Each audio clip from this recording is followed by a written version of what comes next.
ഉപഭോക്തൃ വ്യാപ്തിയും രാജ്യത്തിലുടനീളമുള്ള ഉപഭോക്തൃ ഗ്രൂപ്പുകളുടെ വൈവിധ്യവും കണക്കിലെടുക്കുമ്പോൾ ഇന്ത്യൻ പരസ്യ വ്യവസായം ലോകത്തിലെ ഏറ്റവും വലിയ വ്യവസായങ്ങളിൽ ഒന്നാണ്. പരസ്യത്തിന്റെ നിലവിലെ ആവാസ വ്യവസ്ഥ digital, broadcast, radio, print, outdoor എന്നിവയൊക്കെ ഉൾക്കൊള്ളുന്നുണ്ട് എങ്കിലും 1974 കാലഘട്ടമാണ് ഇന്ത്യയിലെ പരസ്യങ്ങളുടെ ഭൂപ്രകൃതി രൂപപ്പെടുത്തുന്നതിൽ നിർണായകമായത്. ഇന്ത്യക്കാർ മാധ്യമവുമായി ഇടപഴകുന്ന രീതിയെ എന്നേക്കുമായി മാറ്റിമറിച്ച എയർ ഇന്ത്യയിലെ എയർ ഹോസ്റ്റസായ കാരൻ ലുണനിനെ അവതരിപ്പിക്കുന്ന ലിറിൽ പരസ്യം വന്ന വർഷമായിരുന്നു അത്. ബിക്കിനി ധരിച്ച കാരൻ വെള്ളച്ചാട്ടത്തിനിടയിൽ കുളിക്കുമ്പോൾ പ്രകൃതി ആസ്വദിക്കുന്നതായിരുന്നു പരസ്യചിത്രം. കൊടൈക്കനാലിലെ പാമ്പാർ വെള്ളച്ചാട്ടത്തിൽ ചിത്രീകരിച്ച പരസ്യം ലിൻഡാസ്, അതായത് ലിവർ ഇന്റർനാഷണൽ അഡ്വർടൈസ്മെന്റ് സർവീസ് എന്ന ഏജൻസിയാണ് നിർമ്മിച്ചത്. റിച്ചാർഡ് ആറ്റൻബറോയുടെ ഒന്നിലധികം ഓസ്കാറുകൾ നേടിയ ഗാന്ധി എന്ന ചിത്രത്തിലെ അഹമ്മദ് അലി ജിന്നയെ അവതരിപ്പിച്ചതിന് പ്രശസ്തനായ അലിക് പദംസിയാണ് ഏജൻസിയുടെ തലവൻ. കമ്പനി ലക്ഷ്യം വെച്ച സ്ത്രീ ഉപഭോക്താക്കളെ കുറിച്ചും ഒരു സോപ്പിൽ നിന്ന് അവർക്ക് എന്താണ് വേണ്ടതെന്നതിനെ കുറിച്ചുമുള്ള ആഴത്തിലുള്ള ഉൾക്കാഴ്ചയിലൂടെയാണ് വാണിജ്യത്തിന്റെ പിന്നിലെ ആശയം രൂപപ്പെട്ടത്. ഒരു സാധാരണ ഇന്ത്യൻ വീട്ടമ്മ കുളിക്കാൻ പോകുമ്പോൾ മാത്രമാണ് ഒറ്റയ്ക്കാകാൻ ആഗ്രഹിക്കുകയും തന്നെക്കുറിച്ച് മാത്രം ചിന്തിക്കുകയും ചെയ്യുന്നത് എന്ന സത്യത്തിലേക്ക്, എന്ന വസ്തുതയിലേക്ക് വെളിച്ചം വീശുന്നതാണ് ഉപഭോക്തൃ സർവേ. ഉപഭോക്തൃ ഉൾക്കാഴ്ചകളിൽ നിന്ന് ജനിച്ച ആശയം കുളിമുറിയുടെ അകത്തളങ്ങളിൽ നിന്ന്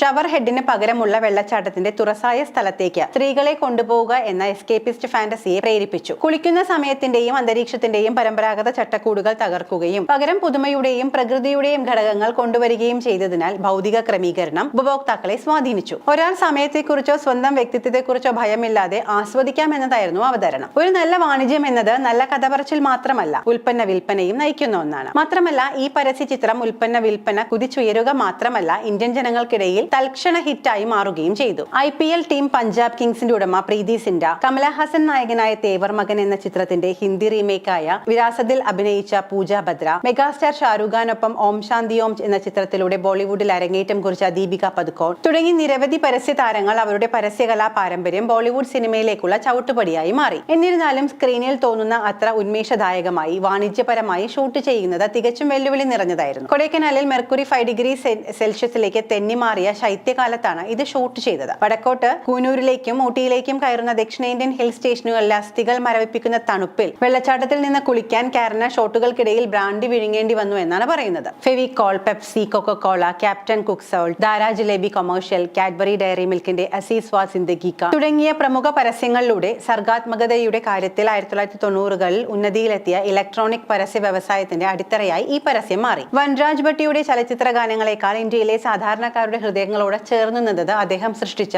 ഒരു പരസ്യ ജിംഗിളാണ്. ലിറിൽ സോപ്പിന്റെ വിഖ്യാതമായ ലാ ലാ ലാ ലാ ലാ. 4.5 ദശകം മുൻപ് ഹിന്ദുസ്ഥാൻ ലിവറിന്റെ പുതിയ പ്രീമിയം സോപ്പിന്റെ പരസ്യ നിർമ്മാണ ചുമതല ഏറ്റെടുക്കുമ്പോൾ ടാർസന്റെ പ്രണയിനി ജെയിൻ വെള്ളച്ചാട്ടത്തിനിടയിൽ നിന്ന് കുളിക്കുന്ന രംഗങ്ങൾ എങ്ങനെയോ ചെറുപ്പം മുതലേ മനസ്സിൽ പതിഞ്ഞിരുന്നു എന്നാണ് പദംസി ഒരിക്കൽ പറഞ്ഞത്. പരസ്യം ഒരുക്കും മുൻപ് പദംസിയുടെ നിർദ്ദേശപ്രകാരം ലിൻഡാസ് നടത്തിയ മാർക്കറ്റ് സർവേയിൽ കണ്ടെത്തിയത് കൗതുകകരമായ ഒരു സത്യമായിരുന്നു. ഇന്ത്യയിലെ അന്നത്തെ ശരാശരി വീട്ടമ്മ നിത്യജീവിതത്തിൽ ഏറ്റവും അധികം സ്വാതന്ത്ര്യം അനുഭവിക്കുന്നതും ആലോചിക്കുന്നതും ആഘോഷിക്കുന്നതും കുളിമുറിയുടെ സ്വകാര്യതയിലാണ്. നാണം കുണുങ്ങിയായ ആ പെൺകുട്ടിയെ പുറത്തെ വിശാല ലോകത്തേക്ക് ധീരമായി ഇറക്കി വിടുകയാണ് തങ്ങൾ ചെയ്തത് എന്നാണ് പദംസി പറയുന്നത്. ഇനി വേണ്ടത് അവൾക്ക് മൂളാൻ ഒരു ഈണമാണ്. അവളുടെ ഹൃദയത്തിന്റെ അടിത്തട്ടിൽ നിന്ന് ഒഴുകി വരുന്ന തികച്ചും ലളിതമായ ഒരു ഈണം. സുഹൃത്തായ വൻരാജ് ഭട്ടിയെ ആ ചുമതല ഏൽപ്പിച്ചിരുന്നു പദംസി. വാക്കുകളില്ലാതെ വാക്കുകളേക്കാൾ വാചാലമായ ഒരു സംഗീത ശകലം. ഇതായിരുന്നു ഇത്തവണ ഭാട്ടിക്ക് മുന്നിലുള്ള വെല്ലുവിളി. അന്താരാഷ്ട്ര സോപ്പ് ബ്രാൻഡായ ഫായുടെ പഴയൊരു ജിംഗിളിൽ നിന്ന് പ്രചോദനം ഉൾക്കൊണ്ട് തികച്ചും സ്വതന്ത്രമായ ഒരു ഈണം സൃഷ്ടിക്കുന്നു ഭാട്യ. വാക്കുകളും വരികളും ഒന്നും ഉണ്ടായിരുന്നില്ല. ഏതാനും സെക്കൻഡുകൾ മാത്രം നീളുന്ന